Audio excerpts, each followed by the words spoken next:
13 Pro Max 不开机，从目前的情况来看的话，有可能是进水。来，准备看电流。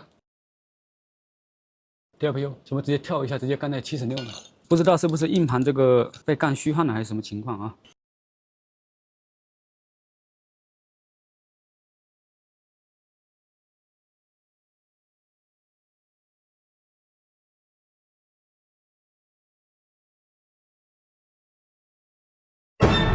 搞掉漆了！这个掉漆一看就是它应该是分层的时候时间烤久了，烤掉漆了。如果硬盘出现掉漆，麻烦的是榨油。然后怎么判断它是高温虚焊呢？我是在锡没有融化的时候就取下来了。那这个地方中间是什么呢？氮、空气，之前就是高温膨胀了，看到没有？每一个点上面都出现了这种高温膨胀的现象。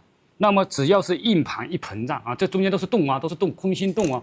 如果这个中间一膨胀的话，那么就是反面的 CPU 也会膨胀。所以这个机器风险最大的是什么？这个机器风险最大的是榨油，这些全炸了，看到没有？这里全炸了，风险很大。这个机器好 ，OK， 我们先上6网，就基本上重装硬盘 OK 了。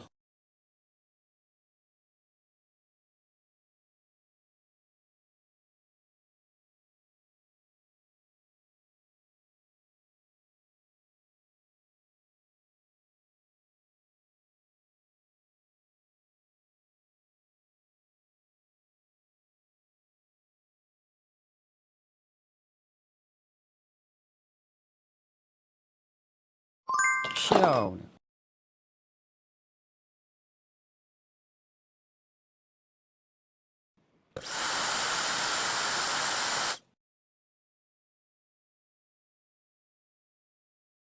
高温啊，可以了。它刚才那个8秒之后有归零了，已经不是 DLPU 了。看吧，小抖，小抖，小抖。然后3、2、1，走上。